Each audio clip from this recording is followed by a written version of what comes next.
Thank you, Chairman Cotton, Vice Chair Warner, members of the committee, good morning. I'm here today to present the 2026 Annual Threat Assessment, joined by the directors of the CIA, FBI, DIA, and NSA. Before I continue, on behalf of the intelligence community, I want to extend our thanks to General Hartman for his 37 years of service in uniform and closing out his 37 years with tremendous leadership of the NSA. This briefing is being provided in accordance with ODNI's statutory responsibility. I'd like to remind those who are watching what I am briefing here today conveys the intelligence community's assessment of the threats facing U.S. citizens, our homeland, and our interests, not my personal views or opinions. In this assessment, we're following the structure of priorities that were laid out in the President's national security strategy, starting with threats to our homeland and then shifting to global risks. The defense of our homeland is of the utmost importance to the American people, and efforts by this administration have shown over the last year the results of bolstering homeland defense in the security of the American people. For example, the strict enforcement of U.S. policies at the U.S.-Mexico border and regionally have served as a deterrent, drastically reducing illegal immigration. Based on Customs and Border Patrol data, January 2026's monthly encounters are down 83.8% compared to January 2025. Encounters declined 79% compared to 2024. The drivers of migration are likely to continue. Potential worsening instability in countries like Cuba and Haiti risk triggering migration surges, and smugglers who have long operated as transnational criminal organizations continue to view chaos as an opportunity for profit and will continue to look to profit from illegal immigration flows.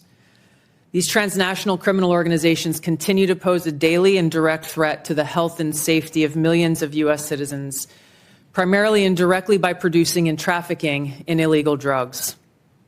Under President Trump's leadership, fentanyl overdose deaths have seen a 30% decrease from September 2024 to September 2025.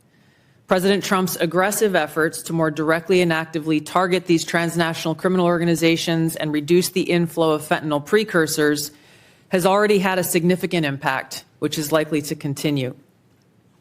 We've seen fentanyl potency also decrease, likely due to disruptions to the production supply chain. U.S. efforts to work with China and India to halt the flow of fentanyl precursor chemicals to North America are demonstrating some improvement, but there is more work to be done, as sadly, there are still tens of thousands of fentanyl-related deaths in America every year. Mexico-based TCOs like the Sinaloa Cartel and Jalisco New Generation Cartel dominate the production and smuggling of fentanyl, heroin, meth, and cocaine into the United States.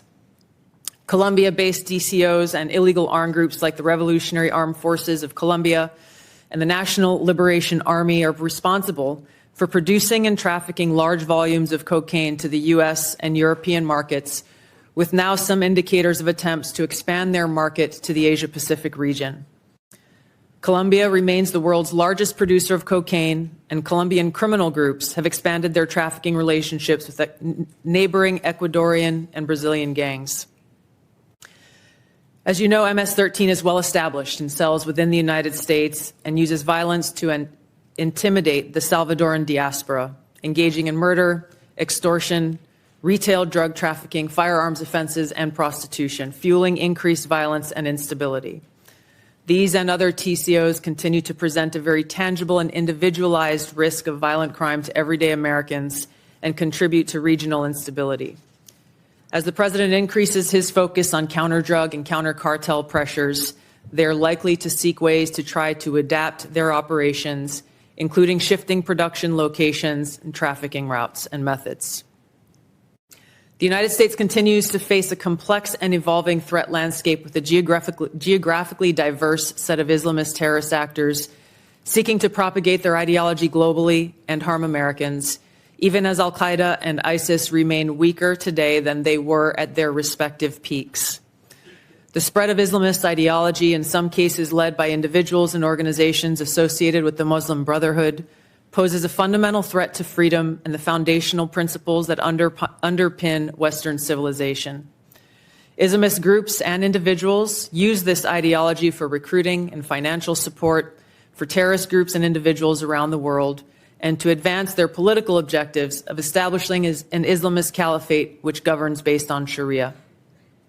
There are increasing examples of this in various European countries, and President Trump's designation of certain Muslim Brotherhood chapters as foreign terrorist organizations is a mechanism to secure Americans against this threat. In response to setbacks to their capabilities of conducting large-scale complex attacks, Islamist terrorist groups have shifted toward focusing on executing information operations to spread propaganda and inspire or enable individuals located in or with access to the West. U.S. counterterrorism efforts, primarily in Iraq, Somalia, Yemen, and Syria in 2025, were instrumental in removing key terrorist leaders and operatives, degrading the ability of al-Qaeda and ISIS to quickly reconstitute its leadership and plan large-scale attacks against the homeland and U.S. interests abroad. Strict U.S. border enforcement measures and increased deportations of individuals with suspected links to Islamist terrorists have reduced access to the homeland and removed some potential sources of future terrorist attacks. Since January, U.S. officials have only had a handful of encounters at our borders with individuals associated with terrorist groups. This is a positive trend. However, our interagency coordinated efforts to continue to identify, locate, and remove known or suspected terrorists who may already be in the United States continues with vigilance. In 2025, there were at least 3 Islamist terrorist attacks in the United States. Law enforcement disrupted at least 15 U.S.-based Islamist terrorist plotters. Roughly half of last year's disrupted plotters had some online contact with Islamist terrorists inspired by Islamist foreign terrorist organizations abroad. For example, in the recent attempt to attack a synagogue in Michigan, the shooter had familial ties to a Hezbollah leader. Al-Qaeda and ISIS pose the biggest threat to U.S. interests overseas in parts of Africa, the Middle East, and South Asia, where these groups operate. In the Middle East, AQAP in Yemen, ISIS-K in South Asia, and ISIS in Syria are among the most likely groups conducting external plotting. ISIS in Syria is likely seeking to rebuild its ranks, expand support networks, and solicit funds by re-engaging with and recruiting from the likely hundreds of ISIS detainees and thousands of ISIS-linked women and children who were either released or escaped from prisons and displaced person camps that were previously run by the Syrian Democratic Forces in northeast Syria. Meanwhile, state actors present a risk broader in scope by seeking new capabilities in kinetic and cyber warfare. The United States' secure nuclear deterrent continues to ensure safety in the homeland against strategic threats. However, the intelligence community assesses that Russia, China, North Korea, Iran, and Pakistan have been researching and developing an array of novel, advanced, or traditional missile delivery systems with nuclear and conventional payloads that put our homeland within range. The IC assesses that threats to the homeland will expand collectively to more than 16,000 missiles by 2035, from the current assessed figure of more than 3,000 missiles. The IC assesses that China and Russia are developing advanced delivery systems meant to be capable of penetrating or bypassing U.S. missile defenses. North Korea's ICBMs can already reach U.S. soil, and the IC assesses that it is committed to expanding its nuclear arsenal. Pakistan's long-range ballistic missile development potentially could include ICBMs with the range capable of striking the homeland. The IC assesses that Iran has previously demonstrated space launch and other technology it could use to begin to develop a militarily viable ICBM before 2035, should Tehran attempt to pursue that capability. However, these assessments will clearly be updated as the full impact of Operation Epic Fury's devastating strikes on Iran's missile production facilities, stockpiles, and launch capabilities is determined.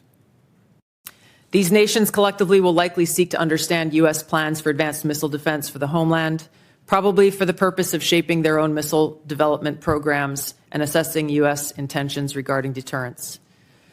Shifting to the cyber domain, the IC assesses that China, Russia, Iran, North Korea, and non-state ransomware groups will continue to seek to compromise U.S. government and private sector networks, as well as critical infrastructure, to collect intelligence, create options for future disruption, and for financial gain. The IC assesses that China and Russia present the most persistent and active threats and are continuing their R&D efforts. North Korea's cyber program is sophisticated and agile. In 2025 alone, North Korea's cryptocurrency heist probably stole $2 billion, which the IC assesses is helping to fund the regime and include further development of its strategic weapons programs. Financially or ideologically motivated non-state actors are becoming more bold, with ransomware groups shifting to faster, high-volume attacks that are harder to identify and mitigate. Innovation in the field of artificial intelligence will likely accelerate these threats in the cyber domain. The IC assesses that it will increasingly shape cyber operations with both cyber operators and defenders using these tools to improve their speed and effectiveness.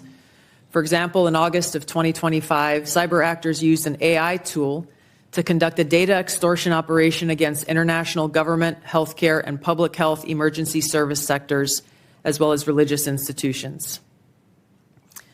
Moving to the Arctic, the IC assesses that Russia, and to a lesser extent China, aim to strengthen their presence in the region through increased maritime trade, natural resource extraction, and military activity. Russia, which has the longest coastline in the Arctic, has long sought recognition of its polar great power status and is deploying more military forces and building new permanent infrastructure. China, though not an Arctic country, is engaged in more limited efforts in the region to advance its own strategic and economic interests. The IC assesses that China is the most capable competitor in the field of artificial intelligence. The IC assesses that AI capabilities are rapidly advancing and changing the threat landscape. As this is a defining technology that enables computers and machines to simulate human learning comprehension, problem solving, creativity, and autonomy, it will be critical to ensure that humans remain in control of how AI is used and of the machines that may threaten to autonomously violate the interests of the American people across all domains. AI adoption at scale across the spectrum of usage poses serious risks. AI has the potential to aid in weapons and systems design and has been used in recent conflicts to influence targeting and streamline decision-making, underscoring the risk and likely threats that could manifest on the battlefield. Early developers in quantum computers will give countries an extraordinary technological advantage over others to quickly process national security information and break current encryption methodology used to protect sensitive finance, healthcare, and government information. The global security landscape is volatile and complex, with armed conflict growing more common and posing potential threats against U.S. interests. Strategic competition and regional and smaller powers are becoming more willing to use force to pursue their interests, heightening the risk of conflict. The IC assesses the space domain is becoming increasingly contested, with China and Russia developing counter-space capabilities to challenge U.S. space efforts. The threat of nuclear proliferation and advancing chemical and biological warfare capabilities continues to grow. I'll turn now to our neighborhood in the Western Hemisphere, where flagging economies, high crime rates, pervasive organized crime, migration flows, corruption, narcotics trafficking, all of these present a spectrum of risks to U.S. interests, and where strategic competitors seek to gain greater influence in the region. The IC assesses that Latin America and the Caribbean almost certainly will see hotspots of volatility in the coming year. Since Maduro's arrest, the IC assesses a shift in Venezuela's leadership towards cooperating with the U.S. to open its economy, to develop the country's oil and gas extraction capability, and we've seen their movement in releasing political prisoners. The U.S.-Mexico-Canada Agreement review in 2026 will likely increase uncertainty in many Latin American countries, especially those that rely on Mexico as an export destination for intermediate goods for manufacture and onward export to the U.S. China, Russia, and Iran are likely seeking to sustain economic, political, and military engagement with Latin America. The IC assesses that China's demand for raw materials is likely to continue to drive its economic outreach, while Russia likely wants to expand its current security and diplomatic ties with Cuba and Nicaragua. The IC assesses that China aims to elevate its own political, economic, military, and technological power to increase its own regional positioning, and global influence to fend off threats to their interests. While there are challenging areas where interests diverge, President Trump's diplomatic engagements with President Xi to work towards U.S. interests have enabled progress where those interests align. The IC assesses that China continues to rapidly modernize its military forces across all domains in pursuit of its goal to achieve world-class status by mid-century. This includes building a force with the aim of being capable of deterring U.S. and allied forces in the region, and to achieve their stated objective of developing the ability to seize Taiwan by force if necessary. However, the IC assesses that China likely prefers to set the conditions for an eventual peaceful reunification with Taiwan short of conflict. The IC assesses that an increasingly confident North Korean regime remains a source of concern regionally and globally. Its weapons of mass destruction, its conventional military capabilities, illicit cyber activities, and demonstrated willingness to use asymmetric capabilities poses a threat to U.S. and its allies, particularly South Korea and Japan. North Korea's partnership with Russia is growing, and in 2025, Kim took steps to improve ties with China, still North Korea's most important trading partner and economic benefactor. The IC assesses that North Korea's support for Russia in the war against Ukraine has increased North Korea's capabilities as their forces have gained combat experience in 21st century warfare, along with equipment. In 2024, North Korea deployed more than 11,000 troops to Russia to support combat operations in Kursk. Pyongyang continues to develop and expand its strategic weapons programs, including missiles that can evade U.S. and regional missile defenses. It is continuing to work to increase its nuclear warhead stockpile and maintains biological and chemical weapons capabilities. Russia retains the capability to selectively challenge U.S. interests globally by military and non-military means. The IC assesses that the most dangerous threat posed by Russia to the U.S. is the potential of an escalatory spiral in an ongoing conflict, such as Ukraine, or a new conflict that led to direct hostilities, including the potential deployment of nuclear weapons. The IC assesses that Putin continues to invest in Russia's defense industrial base, as well as novel capabilities that may pose a greater threat to the U.S. homeland and forces abroad than conventional weapons. Russia has advanced systems, hypersonic missiles, and undersea capabilities designed to negate the U.S. military advantage. Moscow also relies on other tools to exert pressure, using gray zone tactics to further its goals and compete below the level of armed conflict. Russia is also building an extensive counterspace capabilities to contest U.S. space dominance. Its development of a nuclear counterspace weapon poses the greatest single threat to the world's space architecture. During the past year, the IC assesses that Russia has maintained the upper hand in the war against Ukraine. U.S.-led negotiations between Moscow and Kiev are ongoing. Until such an agreement is met, Moscow is likely to continue fighting a slow war of attrition until they view their objectives have been achieved. In the Middle East, conflict and instability will shape security, political, and economic dynamics in a variety of ways. The IC assesses that Operation Epic Fury is advancing fundamental change in the region that began with Hamas's attack on Israel on October 7, 2023, and continued with the 12-day war last year, resulting in weakening Iran and its proxies. The IC assesses the regime in Iran appears to be intact but largely degraded due to attacks on its leadership and military capabilities. Its conventional military power projection capabilities have largely been destroyed, leaving limited options. Iran's strategic position has been significantly degraded.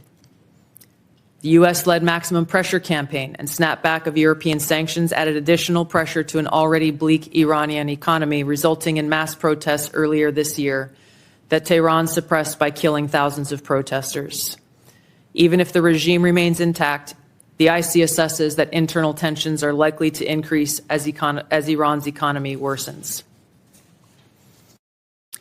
Even so, Iran and its proxies continue to attack U.S. and allied interests in the Middle East. The IC assesses that if a hostile regime survives, it will likely seek to begin a years-long effort to rebuild its military, missiles, and UAV forces. Prior to Operation Epic Fury, the IC assesses Iran was trying to recover from the severe damage to its nuclear infrastructure sustained during the 12-day war and continued to refuse to comply with its nuclear obligations with the IAEA, refusing them access to key facilities. The IC assesses that China, Russia, and North Korea see the United States as a strategic competitor and potential adversary. Iran has long viewed the U.S. as an adversary and is engaged in active conflict with the U.S. as of today. These four countries, the IC assesses, are likely to continue their selective cooperation with each other, which could bolster their individual capabilities and threats to U.S. interests more broadly. However, currently these relationships are primarily bilateral on selective issues and depend on broader circumstances, divergent sovereign interests, and in some cases, concerns over directly confronting the United States. These factors, the IC assesses, are likely to constrain their relationships. Finally, conflicts on the continent of Africa are likely to persist through 2026 due to poor governance, economic demands, and external support. Tensions continue between Ethiopia and Eritrea, which could rapidly accelerate to conflict. Contentious national elections in Somalia could distract the federal government away from counterterrorism actions against al-Shabaab, which continues to conduct terror attacks while providing funding and propaganda support to other elements of al-Qaeda in Yemen. The civil war in Sudan continues even as external negotiations occur. ISIS in West Africa and the Sahel have increased the intensity of their attacks against local security forces, expanding their areas of operation and moving closer to cities with a U.S. presence. The IC assesses that African governments will likely use their wealth in critical minerals to seek partnerships that deliver them meaningful benefit. Concurrent conflicts and crises across the continent will continue to put U.S. citizens at risk and cause further instability. In closing, as leaders of the intelligence community, we remain committed to providing the President and policymakers with timely, unbiased, relevant intelligence to inform decision-making and to ensure the safety, security, and freedom of the American people. Thank you. Thank you, Director.